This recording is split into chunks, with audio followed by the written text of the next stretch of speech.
UFC ਦਾ ਜਿਹੜਾ champion ਸ਼ੌਨ ਸਟ੍ਰਿਕਲੈਂਡ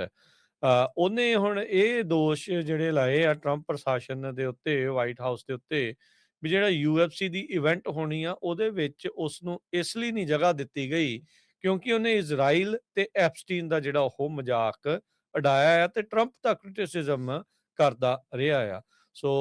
Bharat ਵਰਗੀ ਜਿਹੜੀ ਸਸਤੀ ਪੋਲਿਟਿਕਸ ਆ, ਉਹ ਵੀ ਹੁਣ ਆਪਾਂ ਨੂੰ ਅਮਰੀਕਾ ਦੇ ਵਿੱਚ ਦੇਖਣ ਨੂੰ ਜਿਹੜੀ ਉਹ ਮਿਲ ਰਹੀ ਆ। ਇੱਕ ਤਾਂ ਵਾਈਟ ਹਾਊਸ ਨੂੰ ਇਹਨਾਂ ਨੇ ਹੁਣ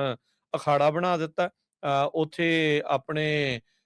ਮਿੱਤਰਾਂ ਦੀ ਕਹਿ ਲਓ ਵੀ ਚੀਜ਼ਾਂ ਨੂੰ ਪ੍ਰਮੋਟ ਕਰਨ ਦੇ ਲਈ ਉਹ ਥਾਂ ਜਿਹੜੀ ਇਹਨਾਂ ਨੇ ਬਣਾ ਲਈ ਆ ਤੇ ਹੁਣ ਅਲਟੀਮੇਟ ਫਾਈਟਿੰਗ ਚੈਂਪੀਅਨਸ਼ਿਪ ਦੇ ਵਿੱਚ ਕਹਿੰਦੇ ਵੀ ਇਹ ਜਿਹੜਾ ਮਿਡਲ ਵੇਟ ਚੈਂਪੀਅਨ ਸ਼ੌਨ ਸਟ੍ਰਿਕਲੈਂਡ ਆ, ਉਸ ਨੂੰ ਜਗ੍ਹਾ ਜਿਹੜੀ ਉਹ ਨਹੀਂ ਦਿੱਤੀ ਗਈ ਹੈਗੀ। ਸੋ ਉਹਨੇ ਹੁਣ ਇਹ ਕਥਿਤ ਜਿਹੜੇ ਦੋਸ਼ ਆ ਇਸ ਦੇ ਵਿੱਚ ਲਾਏ ਜਿਹੜੇ ਉਹ ਹੈਗੇ ਆ। ਸੋ ਹੁਣ ਦੇਖਦੇ ਆ ਅੱਗੇ ਕੀ ਜਿਹੜਾ ਹੁੰਦਾ। UFC ਵਾਲੇ ਕਹਿ ਰਹੇ ਆ ਵੀ ਇਹਨੂੰ ਕਲੀਅਰ ਨਹੀਂ ਕੀਤਾ ਗਿਆ ਸੀਗਾ ਵਾਈਟ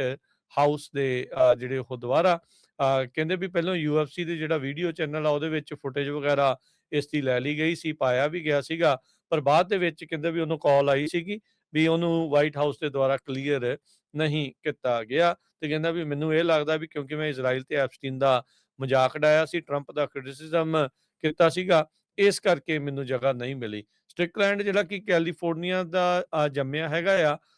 ਇਸ ਨੇ ਜਿਹੜਾ ਚਮੇਵ ਦੇ ਉਲਟ ਨਿਊਯਾਰਕ, ਨਿਊ ਜਰਸੀ ਦੇ ਵਿੱਚ ਇੱਕ ਸਪਲਿਟ ਡਿਸੀਜਨ ਵਿਕਟਰੀ ਜਿਹੜੀ ਉਹ ਹਾਸਲ ਕੀਤੀ ਜਿਹੜੀ ਉਹ ਸੀਗੀ। ਸੋ ਇੱਕ ਟਾਈਮ ਦੇ ਉੱਤੇ ਸਟ੍ਰਿਕਲੈਂਡ ਕਿਸੇ ਟਾਈਮ ਦੇ ਉੱਤੇ ਟਰੰਪ ਹੋਣਾ ਦਾ ਬੜਾ ਵੋਕਲ ਸਪੋਰਟਰ ਵੀ ਜਿਹੜਾ ਉਹ ਰਿਹਾ ਹੈਗਾ ਆ, ਪਰ ਕਹਿੰਦੇ ਵੀ ਪ੍ਰੈਜ਼ੀਡੈਂਟ ਦੇ ਨਾਲ ਇਸ ਦੀ ਜਿਹੜੀ ਨਜ਼ਦੀਕੀ ਆ ਉਸ ਟਾਈਮ ਤੋਂ ਜਿਹੜੀ ਉਹ ਘਟੀ ਆ ਜਦੋਂ ਯੂਐਸ ਨੇ ਈਰਾਨ ਦੇ ਉੱਤੇ ਹਮਲਾ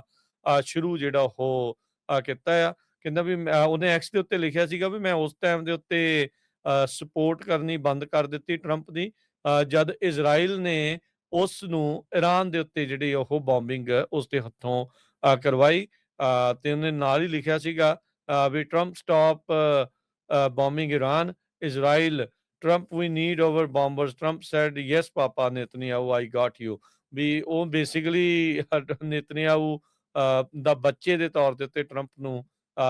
ਇਸ ਨੇ ਜਿਹੜਾ ਉਹ ਆਖਿਆ ਸੀ। 14 ਜੂਨ ਨੂੰ UFC ਫਰੀडम 250 ਜਿਹੜਾ ਵਾਈਟ ਹਾਊਸ ਦੇ ਲਾਨ ਦੇ ਵਿੱਚ ਇੱਕ ਵੱਡਾ ਜਿਹਾ ਜਿਹੜਾ ਇਵੈਂਟ ਆ ਉਹ ਹੋਣ ਜਾ ਰਿਹਾ ਆ ਤੇ ਕਹਿੰਦੇ ਵੀ ਨਾਲ ਦੇ ਨਾਲ ਟਰੰਪ ਦਾ 80ਵਾਂ ਜਨਮ ਦਿਨ ਵੀ ਆ। ਸੋ ਅਮਰੀਕਾ ਦੇ